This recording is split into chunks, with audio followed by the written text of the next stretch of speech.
Welcome to the Are We Idiots Show, where we question the status quo on society's important issues while mixing in plenty of laughs along the way. Now here are your hosts, Mark Weaver and Rich Kroll.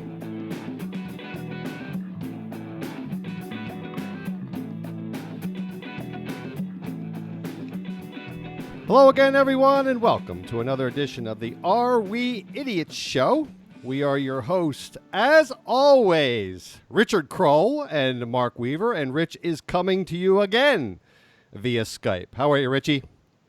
Great, Mark R. Weaver. I could be coming to you from Skype for the next 6 months for all we know. Let's surely hope not. But I saw the Bill Gates CNBC interview yesterday. As we tape this, it's Good Friday. And he was a little bit depressing in his explanation of everything that needs to happen before we can kind of go back to, quote, normal. But we'll save that for another show. Richie, we always start with a tip of the day. Yes. So, there's a big need now for COVID-19 face masks. Yes. Right? And we weren't using them at all, and now, every once in a while, you got to go somewhere, where it's the grocery store or whatever. You need a mask. So, right. Where the heck, Mark? Can I call you Mark? You can. Are we going to get a COVID-19 mask? Well, my friends and listeners all over the globe. RichKroll.com. You're selling them? I am selling. I've hijacked a container from China, and I'm selling them at 2x the cost. No, here's the deal. You can take a pair of underwear and make a mask. Now, I'm not talking about tighty whities or bikini briefs or a thong. That won't work. No. But, like the traditional boxers, cotton boxer briefs, but not the loose ones. They're kind of, mid-thigh and kind of tight cotton. I don't use those, but okay. I'm a boxer guy. You can at least buy them now. Boxers won't work. So you take a leg of the cotton underwear and you pull it down over your head, and the top of the leg should then, stay above your nose. Mm-hmm. The other leg is free now behind your head. You do a 180-degree twist with that leg and then pull it up over your head, and now it'll stay on, and you have kind of that, scarf look on your head, and you got the face mask. Now, it's really simple, and it's very effective. The key point is don't use black or navy blue underwear. You'll look like a terrorist. I don't know if this will work as a proper face mask, but I do know I'm encouraging you to create a YouTube video of you doing it, and it'll entertain me for the next 3 months watching you do that. I will send you. I'll text you a photo. I did it yesterday, and it works. I actually have a face mask though, so I don't really need underwear. So I have a face mask from my garage that I had a packet of 5. And it's like a mask that you use for dust for, cutting wood or something like that. So I have that for now. If it fails me, then I may have to go to your method. You got to throw those out though. What are you doing after you're done those 5 masks? Well, I'll figure it out. But I've only gone to the store once. I've only had to use it once. So All right. Well, when you run out of those 5, I'll show you how to use a pair of underwear. My mom actually is a good sewer. She's been sewing masks too. So I may go that route. So good. Good tip, though, Richie. And before we get into our show, I just want to thank our patrons, as always. And those of you listening out there, consider becoming a patron. A platinum patron is $15 a month. That's all. Gold is $10 a month. Silver, $8 a month. And bronze, only $5 a month, Richie. That may be $5 a month is probably one square of toilet paper nowadays. We won't use the coffee analogy. No, it's absolutely. Well, I'll tell you, $5 might be more important to some people if they're unemployed. But even if you're unemployed and you're taking unemployment checks, $5, to provide this level of content during your boredom staying at home should be worth it. Well, we'll get into this in a little bit, but the unemployed may have gotten a raise thanks to our government. And so you actually may have more money if you're unemployed, as perverse as that sounds. And I'll be probably ranting a little bit, Rich. You tend to say I rant when I get all exercised. I can feel it. It's right just underneath the surface this week. I might border on ranting, so we'll get into that. But Richie, first we're going to do Idiots of the Week, and you have some nominees for me, and then we will explore the CARES Act more deeply. We won't be able to go through it all because it's thousands of pages of government muck.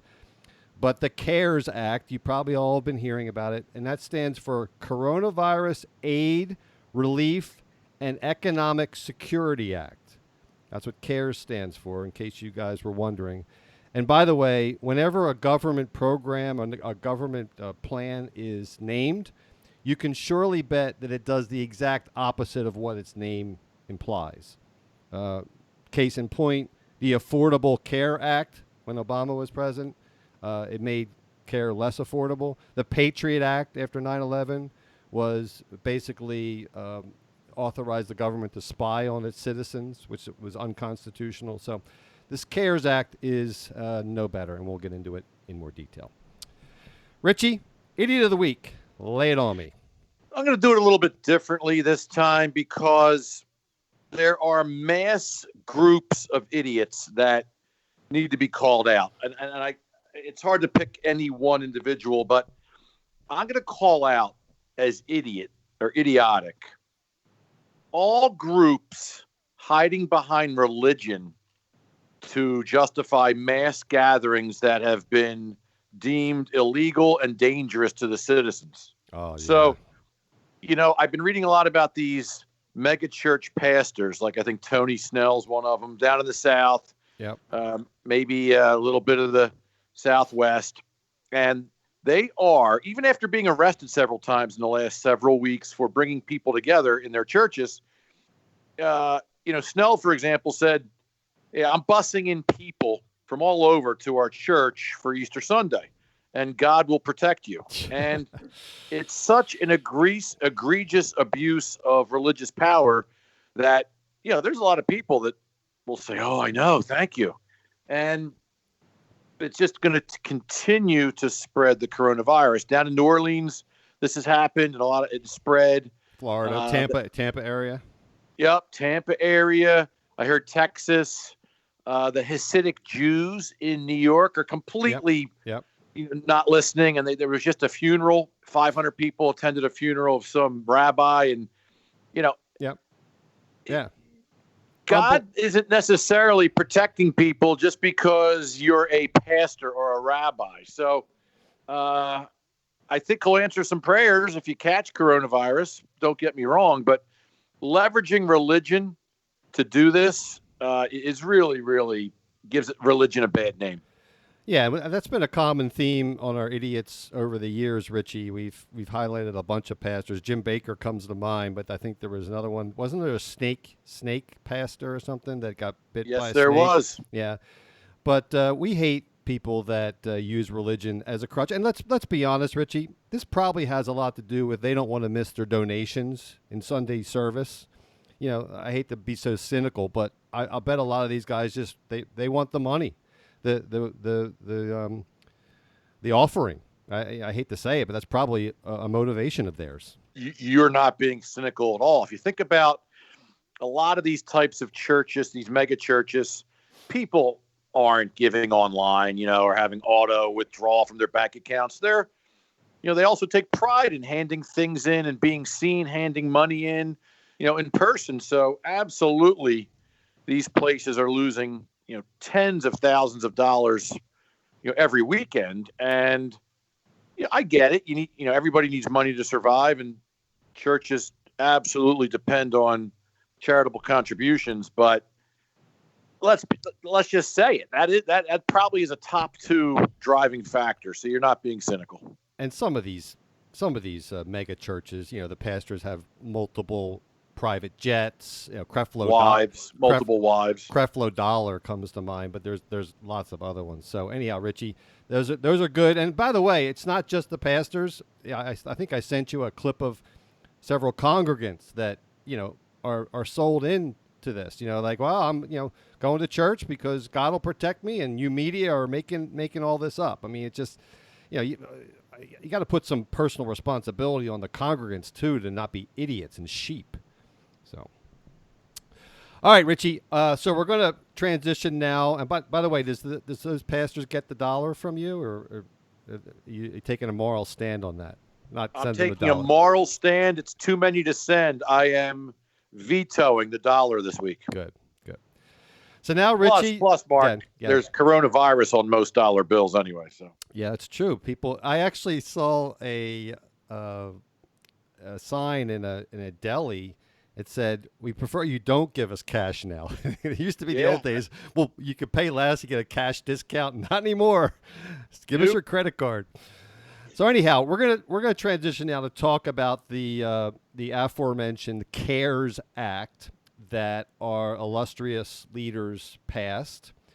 And, I watch CNBC a lot. I watch other Bloomberg. I watch financial media. And it's been amazing to me how almost universally this has been described as something that, quote, the government needed to do. And, of course, everyone's thrilled that the government is, quote, caring for us in this way. And you might not surprise people that have been listening for a couple of years to the show. It might not surprise you that I have a different take on this. And Richie, you're probably going to have some opportunity to tell me I'm crazy, or at least come back at me from a common man perspective, or your common knowledge perspective. So you can check me. But I got a little bit of a rant here. And let's start with a couple of caveats, because... Is your face turning red? I normally can see you in person, but I can't see you. Yeah, it probably will be. But let's start with a couple caveats that I just want to get out up front, because we've talked on many shows that, we're at this CARES Act is about finances and money.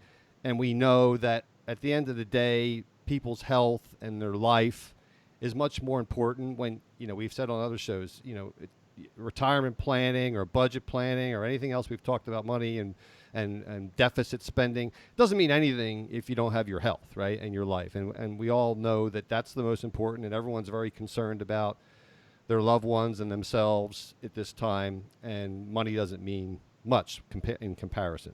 But 99% of us or more will survive this. So it is important to talk about the profligacy. You like that word? The profligacy of... You cannot spell it. I know you can't spell that. No, I don't need to. Of our government.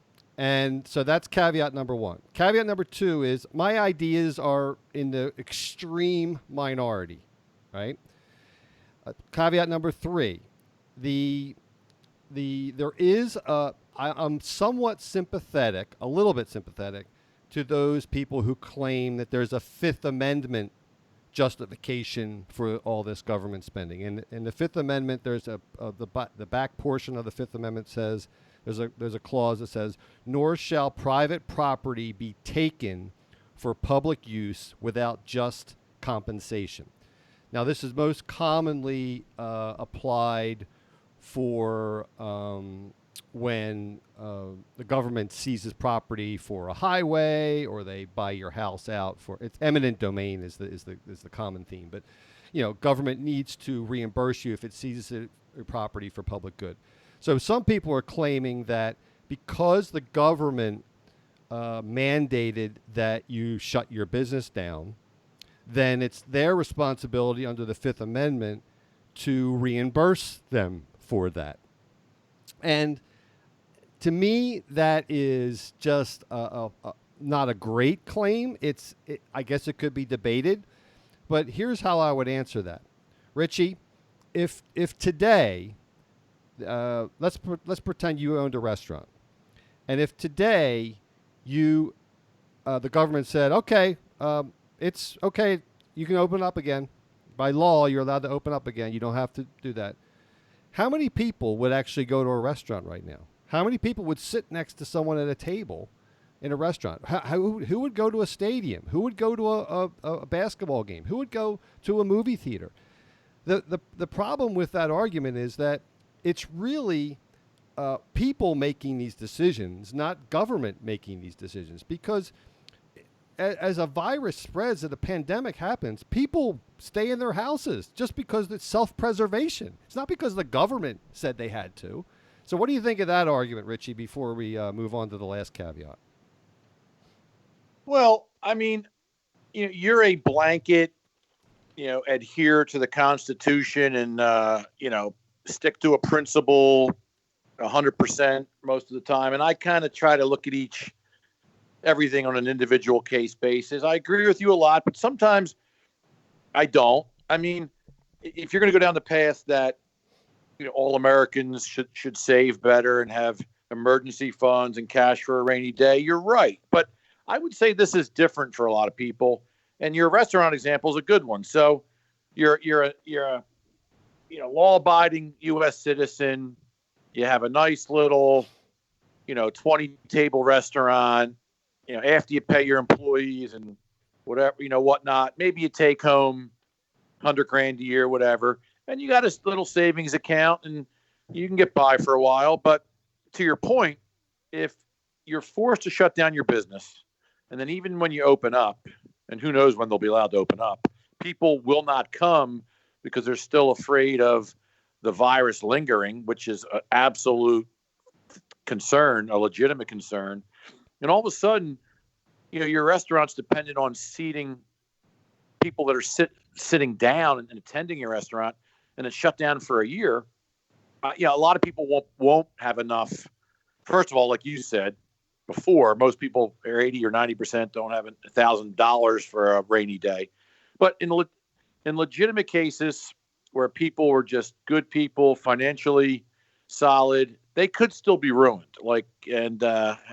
Kind of like 1929, right? So in those cases, I get a bailout for them. Kind of like the farmers. If a natural disaster comes through and wipes out our farmers, we still need food, right? So for me, if the trickle-down effect is not one of greed, but of necessity that impacts America, I'd like to keep those people whole.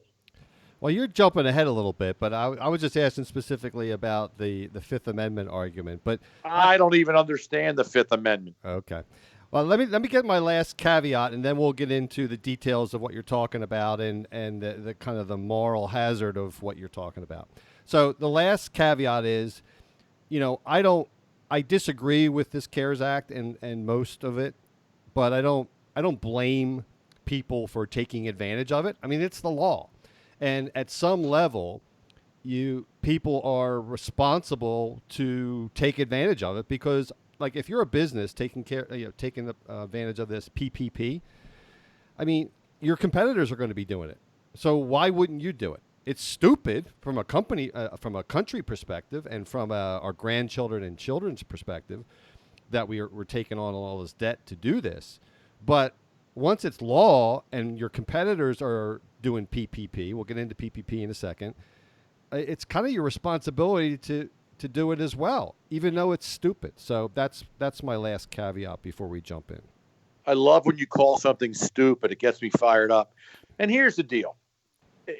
I went through the CARE Act a little bit, and one of our great patrons, George Muldoon, broke some of the highlights of it out and kind of summarized what was stupid. There's a lot of crap that was fit in there that is really infuriating, right? Well, we're going to get into it, and you're going to get into all that. Yeah. So, go ahead. All right, go for it. So let's start with this. Let's start with the very basics, right? How does the government get its money, Richie? Taxes. Correct. They get their money only really two ways: taxes, and taxes are personal taxes, corporate taxes, tariffs, as we learned, Richie. Tariffs are taxes, and certain fees and what have you. So that's the big revenue. And they also loan money out. So they sell bonds. Bonds are loans to people that buy the bonds. And I mean, the people loan the government money and they get paid back with interest. So that's the only way the government has money. I think people tend to think of the government as this big benevolent entity that has money. The government has no money. The government only takes money from us and then redistributes it. The government doesn't have any money. So any money has to come from the citizens. So that's the first thing I think people should like have a perspective on. That when people say like free money, and I've heard people even within my family use the term free money. Well, it comes from our fellow citizens. So let's start with that idea.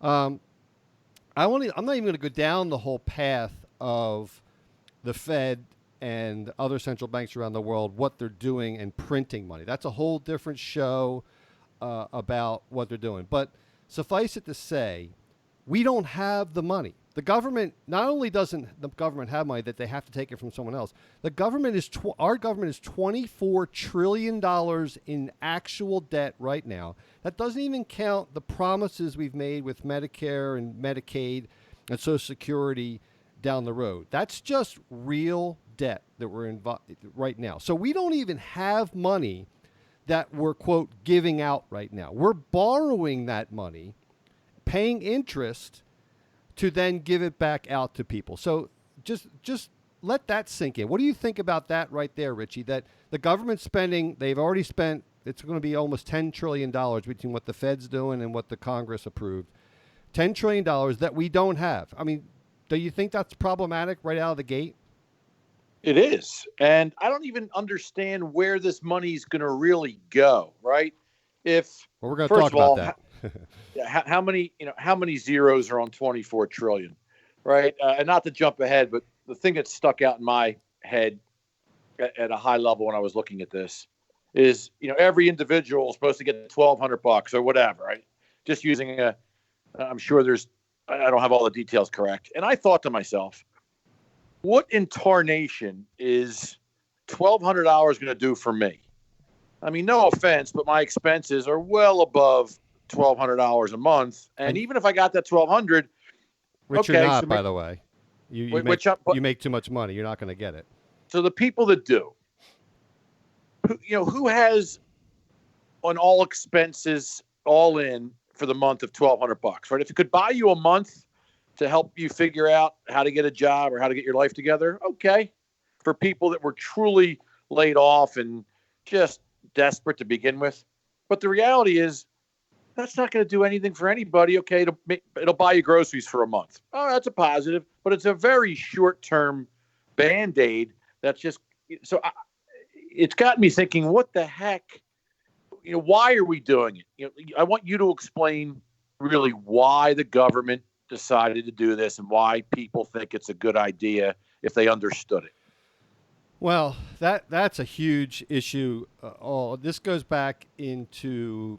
And someday maybe we'll do a show on the different branches of economics. And almost universally across the Western world and most of the world has adopted a form of economics called Keynesianism.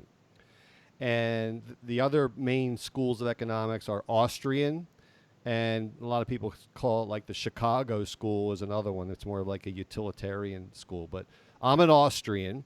Austrian is like, trace back to Adam Smith and free market economics and what have you. There's Mises and Hayek and all these big names that are all Austrian economics. But make no mistake, most of the world is dominated by Keynesians. And it's after this guy, John Maynard Keynes, a British economist, very famous. And essentially, and I don't want to go down this rat hole, but essentially, Keynes promotes where government smooths out, by government spending, smooths out the rough edges in a recession. And I'm way oversimplifying it, but it basically justifies huge government expenditures, that branch of economics. And the whole world has essentially adopted this. Why? In my mind, my cynical mind, is because politicians use it as a justification to be able to spend our money. And it's not their money. When politicians spend money, it shows their largesse because they're giving out freebies, helps them get reelected, And it's not their money, so they don't care. And they're just running up debts. And it's going to be someone else's problem way down the road when they're no longer in office. So Keynesianism is compatible with today's politicians because there's no hard choices. You just get to be dole out cash and run up debts. And so that's the best way I can explain it in a succinct way. So not to divert the conversation, but why then, right? Why does the stock market react to this stimulus, which just puts us further in debt, positively? Like, oh, thank God the government's doing this. Market was up. It was kind of a dead cat bounce 2 weeks ago, although it's had a great week this past week. But why the market response to that if it ultimately is a long-term problem putting us further in the hole? Well, again, this probably would be better suited for the show on the Fed and the central banks and debt and how we've been converted from a saver society to a debt or a leveraged society. But the short of it is that savers have been boxed out, right? And because the interest rates are artificially repressed and savers can't get yield by putting into savings, they are forced to go to higher risk assets like the stock market. And on top of that, now central banks around the world and Europe and Japan have been doing this for years, but now the U.S.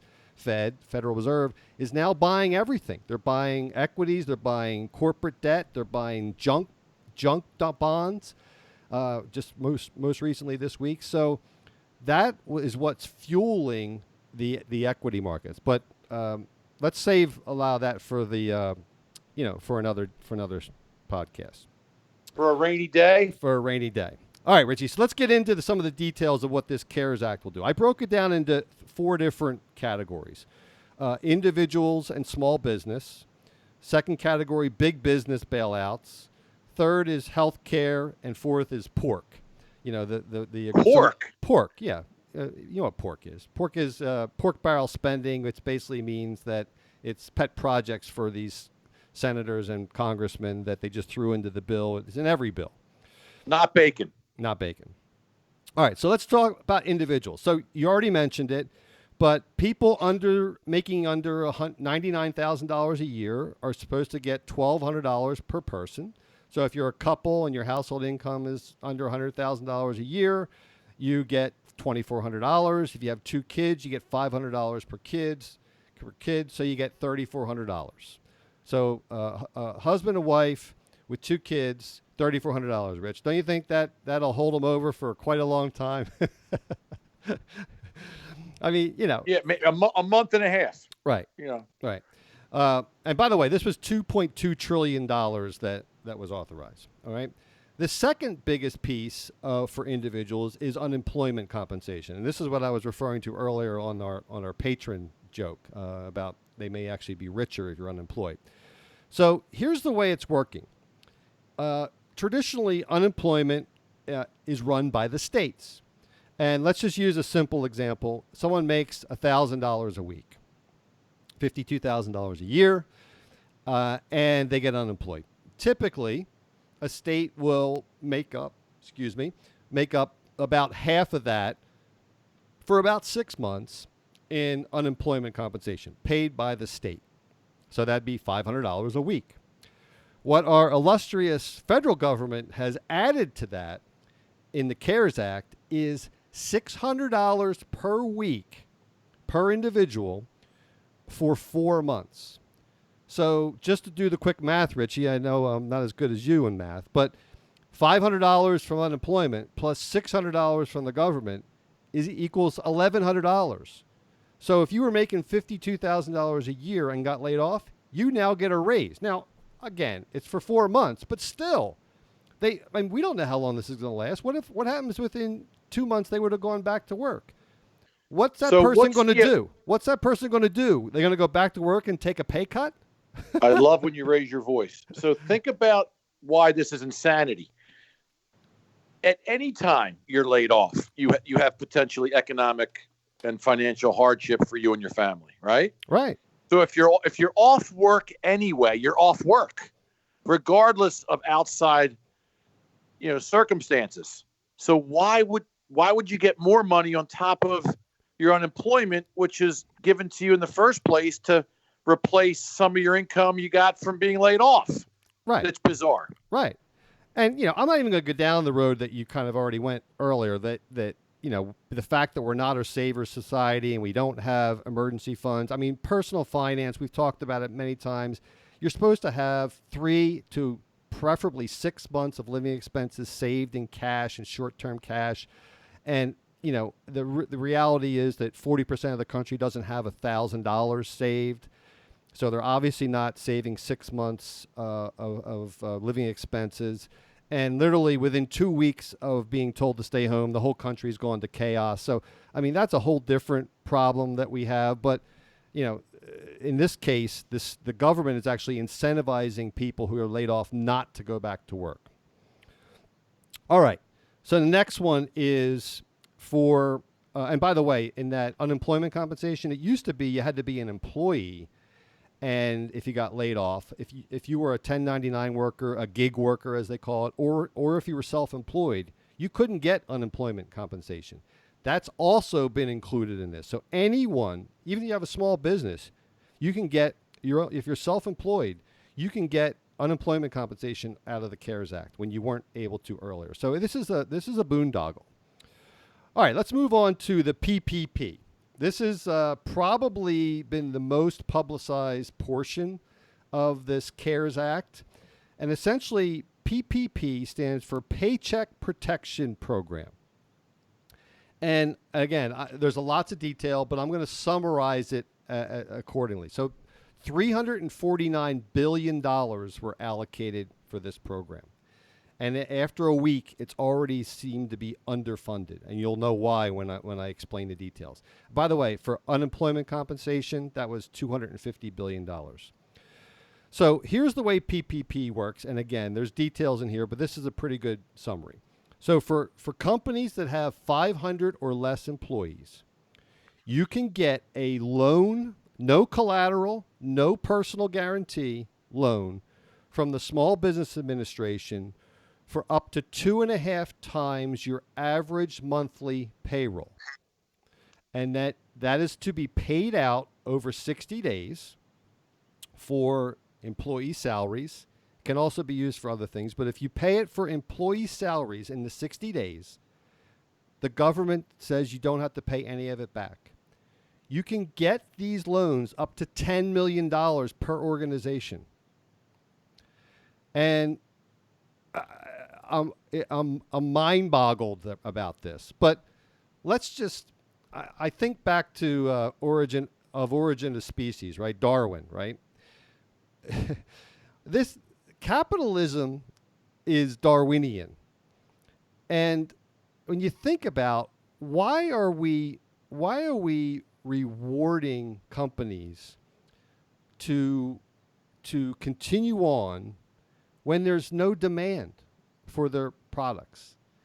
And it's as sad as it sounds, the strong companies should be the ones that should survive this. And if demand is not there, then we shouldn't be making companies continue to exist. So Richie, where am I going off wrong on this? Well, you were probably going wrong at birth, but let's get it back to this discussion. No, I often disagree with you when you have this holier than thou holistic view of all human beings. But, I think you're dead on where a ton of this doesn't make sense. And I think here's, if you really want to peel back the mind of a government official or leader, right? Everything's always money motivated or power motivated or publicity motivated. Yep. And re-election motivated. Re-election motivated.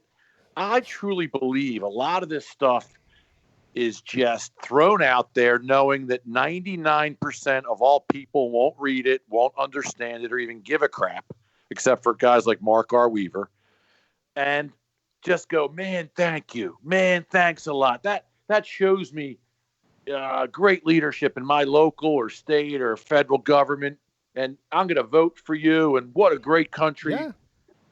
High five the United States. And meanwhile, they have no idea. So that has to be a lot of this. But does it make sense to you to, and again, I know these are people, some in my own family, that have businesses that, it's a sad thing when business demand collapses. But again, I go back to my base case is if everyone, had the fundamentals of finance, meaning you have to prepare for bad times. You can't be priced for perfection all the time. There's going to be a pandemic. Yeah, it's a rare thing. There's going to be a war. There's going to be other problems. There's going to be competitors that may sap your sales. You may get disabled as an entrepreneur. You may get disabled and not be able to exist. So, again, if we had proper emergency savings as households and as businesses, it wouldn't require the government. When did capitalism suddenly change to, as soon as things go bad, the government's my first call to bail me out? I mean, is that capitalism? Bernie Sanders, I said it last week, Bernie Sanders has already won. No wonder he dropped out of the race. His agenda has already won. Calm down. Take a Valium and a Scotch, would you? Here's the deal. I do have a red face probably right now. I know you do. And the hair, on the back of your neck is standing end up on end. Here's where this went wrong, and here's where this makes sense. And you may not agree with this piece of it, but the problem is looking at everything on an individual case basis. There's too many hundreds of millions of Americans and hundreds of millions of businesses. But there is in my opinion, a hierarchy that kind of cascades to people that would ultimately need and deserve some help. Take out the greed, take out the free bailouts that don't deserve it, take out the people that aren't prepared or just walking around like big shots. It's the honest American that can't withstand a 6-month no income, or their business is shut down. There are some businesses that I believe do deserve help, but not this blanket approach to everything and everybody. Well, especially define that. Define it. Who right, needs help and who doesn't? Businesses that produce essentials for the rest of us that are caught off guard for an extended period of time. Like the farmers. Thank God for the farmers, right? So if farmers go out of business or whatever, healthcare, I can't, if my daughter trips and splits her skull open, I can't get her anywhere. That's a problem. What do you? So whoa. Okay, so first of all, it used to be 90% of us used to be farmers. Now there's 3%, right? So farmers have been going out of business for the last 200 years. They can't make it because efficiency has enabled and technology has enabled fewer farmers to produce enough food, and farmers are going to continue to go out of business. Healthcare, wait, if a doctor goes out of business, there's not going to be another doctor, there's not going to be another nurse. A hospital. Okay, well, that hospitals have a cartel that if in a state, if they want to put a new hospital in, it has to be approved by the other hospitals. So hospitals already limit competition so they can improve their margins. Liquor stores. I can't have my liquor store go out of business. There's plenty of people that'll sell liquor stores. And this is my point, Richie. Netflix. I cannot have Netflix go out of business. You have Hulu. You have HBO Go. There's plenty of competitors. And if there's, by the way, just to get back to your first point, if there is sufficient demand for a product or a service, then if one person goes out of business because they had poor management or they didn't have enough emergency funds, then if there's demand for that product, if it's, quote, essential, someone else will pick it up and do it better and more efficiently. And this but you live in this That's theory called of capitalism. perfection. That's called capitalism. Why You live why in this should we perfect protect world. So no one should be able to fail? So You should should the protect whole them should we because just all die? Should we just all We're not go gonna back into die. a depression and die? we're not going to die. We're not going to die. Should we- Businesses fail should we because get- you agree with Bernie Sanders that profits should be privatized and losses No, should be socialized? you're not listening to me. Well, why should You're we an bail all, them out You're then? an all or nothing guy. Why should we You're bail an- them out? You haven't even given me You're one an example. You're an all or nothing guy. I'm not all or nothing. It Give me isn't cut give me a and dry. specific example where it's justified that I can't retort it. I gave a bunch. You That- just but- but you, But your but mind's made up. I but can't even discuss this with there- you. you don't even have the right logic behind it. You haven't told me anything that can't be done by someone else. So, but why should my local? Because it's a Right. shame. It's a shame that people have to lose. But that's what capitalism is. You have to you have risk and reward. And the best operators get rewarded and they This have the is longest different. staying power. No, This it is isn't. different. This is exactly I'll what tell you why it's PPP different. You're so blanket. You're No. 100% or zero. Here's why it's different. So if my local restaurant that I've loved, guy came over the boat from Italy 100 years ago, family restaurant, dependent on the neighborhood, honest guy, goes to church, takes care of his family, all the above. We can't have them lose then. Well, why should we if it's out of their control for something unprecedented in our lifetime? Why This is isn't. why is it out of their control? You can't have a savings account? So the savings kept them afloat for 3 to 6 months. Okay. Like then- you just said. then You they just can- told then they can- everybody. Then they can get through it. We don't need government to and their bail them business out. is shut down for a year. Yeah. People don't come to it for a year. Okay. So they, Okay, well, maybe they got to go do something else. But they're not guaranteed a job. They're not guaranteed a thriving business. That's not capitalism. That's crazy. Well, then I don't like- but it's not crazy. If the guy is driving around in a Ferrari and he just put a pool in his backyard and he's like you hate living above his means, and this happens, he screwed himself. It's his problem. So it's all subjective then? There's no rules? There's no principles? There's got to be rules and principles. So who but gets to they're decide also- who gets to decide who's deserving and who's not in those rules? That's what capitalism is. Well, why The are why are- market the market decides. The customers decide. This is different. This isn't an all or nothing Okay. situation. Let me You're a put, principle guy. yeah, You of believe in- course, because that's what works. The whole reason that we're $24 trillion in debt is your attitude that, isn't that a shame for people? No, they should have managed it better. And guess You're not what? a good listener. You're not a good Oh, listener. there's the pot calling the kettle. I'm an excellent listener. You I just don't buy subjective arguments that have no basis in principle. I agree with 90% of what you're saying, but you want me to be 100. Well, give Right, me a it's- good it's give you- me a good argument, man. Anyhow, we're going too long in this one. But anyhow, so we probably will agree to disagree there. Let's talk about the big business bailout. This will get you riled up, Richie. So, $250 billion for individuals, $340 billion for PPP, $500 billion for big businesses. A lot of people are calling this the Treasury slush fund. $32 billion in grants. This isn't loans, grants to passenger and cargo airlines. And just to give you an idea, so they're going to give $32 billion. Just give it to them. No loans. And over the last 10 years, just the 4 major airlines in the U.S. spent almost $45 billion on stock buybacks. And let's be honest, stock buybacks enrich the CEOs and the shareholders and the executives because they get paid on the stock price.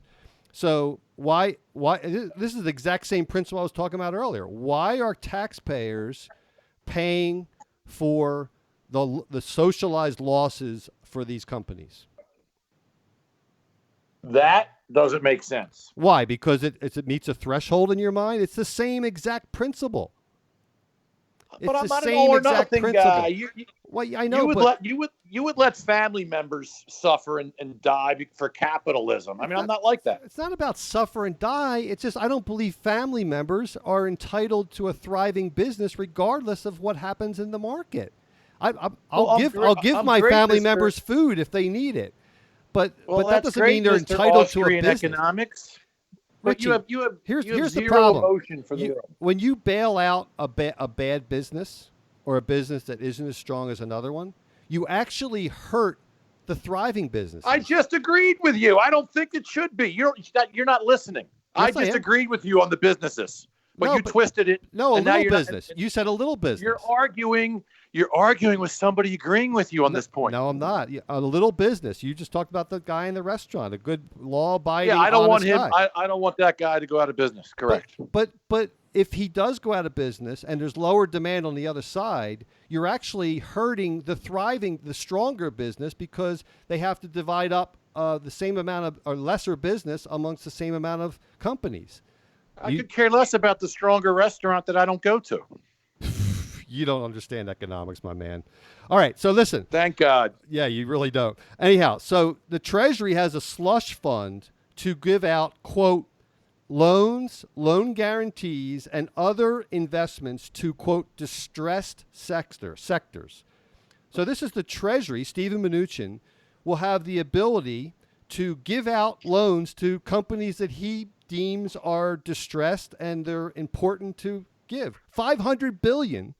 And on top of that, the Fed has $600 billion allocated for this Main Street lending facility, which is businesses from 500 to 10,000 employees. They call it a so-called special purpose vehicle, SPV. Is that crazy?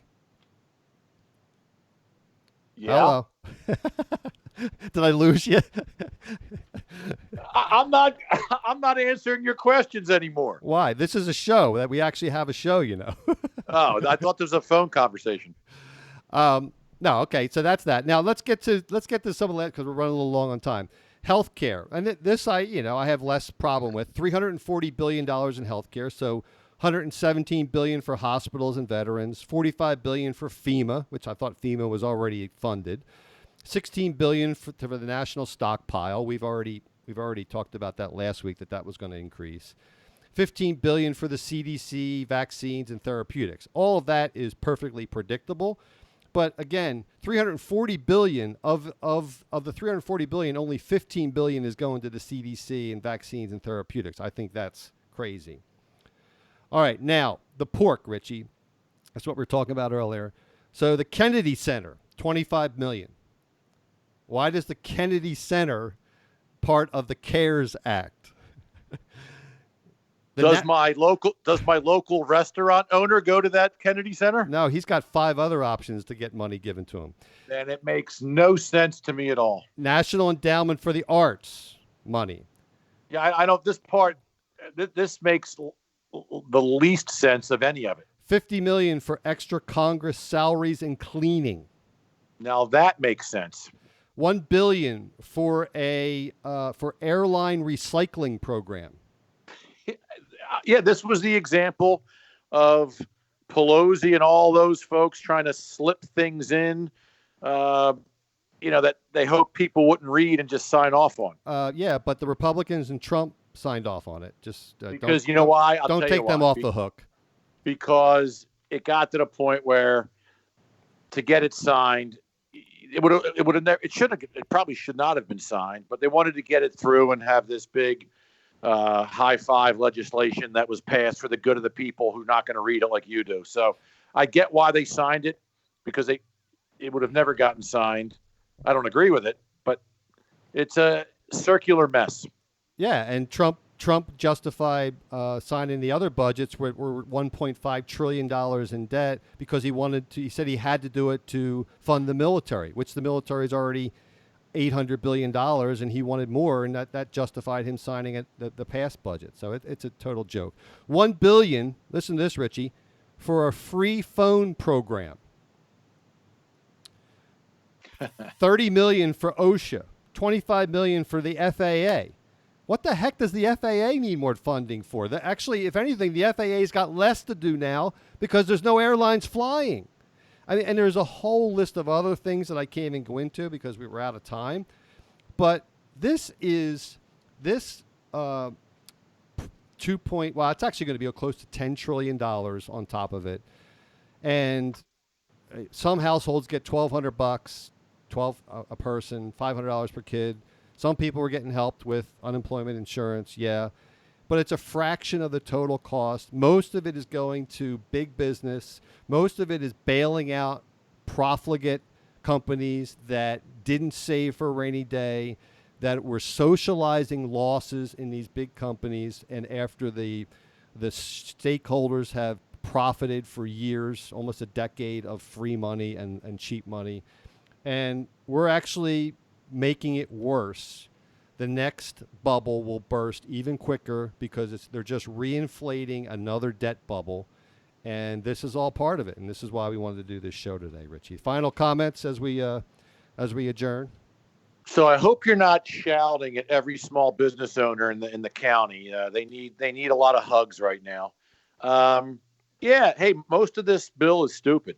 But I would like to address individual case basis situations where it's not their fault and it's an unprecedented crisis that we've never dealt with before.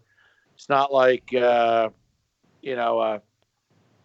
bad snowstorm took me out for a couple of weeks. So it's interesting. There's a lot to figure out. Let me ask you a question. I'll put it in personal terms. So I have 5 kids, and let's say that I lived above my means and even in debt, and life insurance was expensive. And I said, hey, what's the chances I'm going to die? I won't. If I can save $3,000 a year not buying life insurance, that's $3,000 I can spend on whatever else I'm doing. I can take my people to the beach, my kids to the beach. I'll be large with. I'll buy my kids Xboxes and Apple iPhones, right?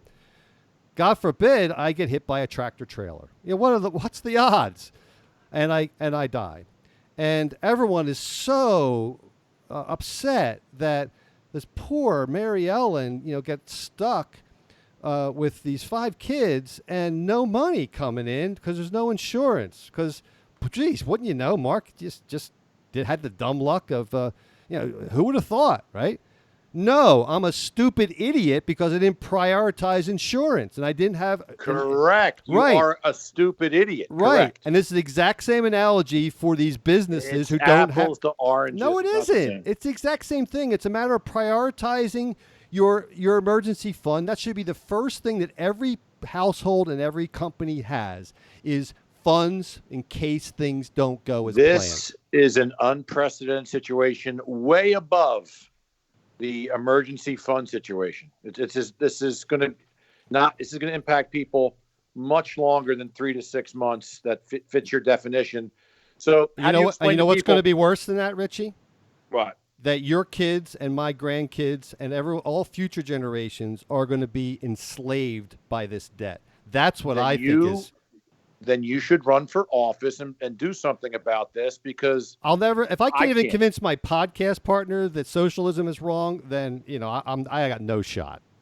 I hate socialism. Well, no, you don't. You're advocating it right now today on this show. How is advocating 1% of socialism advocating 100% of socialism? The Fed is bailing out everybody. There are no losses allowed here. Richie, you got to read this. You didn't hear a thing you got to go back and listen to this episode.